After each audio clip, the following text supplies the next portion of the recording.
నా నేమ్ హిమసాగర్. నేను చిత్తూరు నుంచి వస్తున్నా.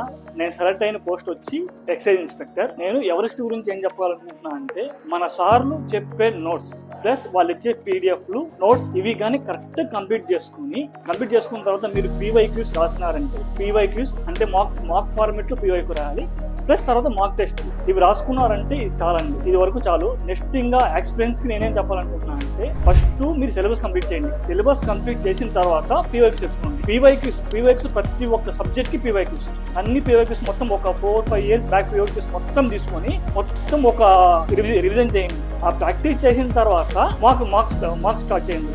ఆ మార్కులు అయిన తర్వాత దాంట్లో మళ్ళీ మీకు వీక్నెస్ ఉంటాయి. ఆ వీక్నెస్ మీద మీరు ఫోకస్ చేయండి. ఆ వీక్నెస్ మీద ఎప్పుడైతే మీరు ఫోకస్ చేస్తారో అప్పుడే మీకు కంపల్సరీ మాక్సిమం టు మాక్సిమం మీకు జాబ్ కొట్టే ఛాన్సెస్ ఎక్కువ ఉంటాయి. ఎప్పుడైతే మనం వీక్నెస్ మీద కాన్సన్ట్రేట్ చేయకుండా ఓన్లీ మన స్ట్రెంత్ మీదే పోతా ఉంటే చాలా కష్టం అవుతుంది. కంపల్సరీ మన వీక్నెస్ ఉంటాయి. ఆ వీక్నెస్ మాత్రం కంపల్సరీ మీరు ఓవర్టేక్ చేస్తేనే కంప్లీట్ అవుతుంది, లేదంటే అవ్వదండి. ఇది మాత్రం పక్కా.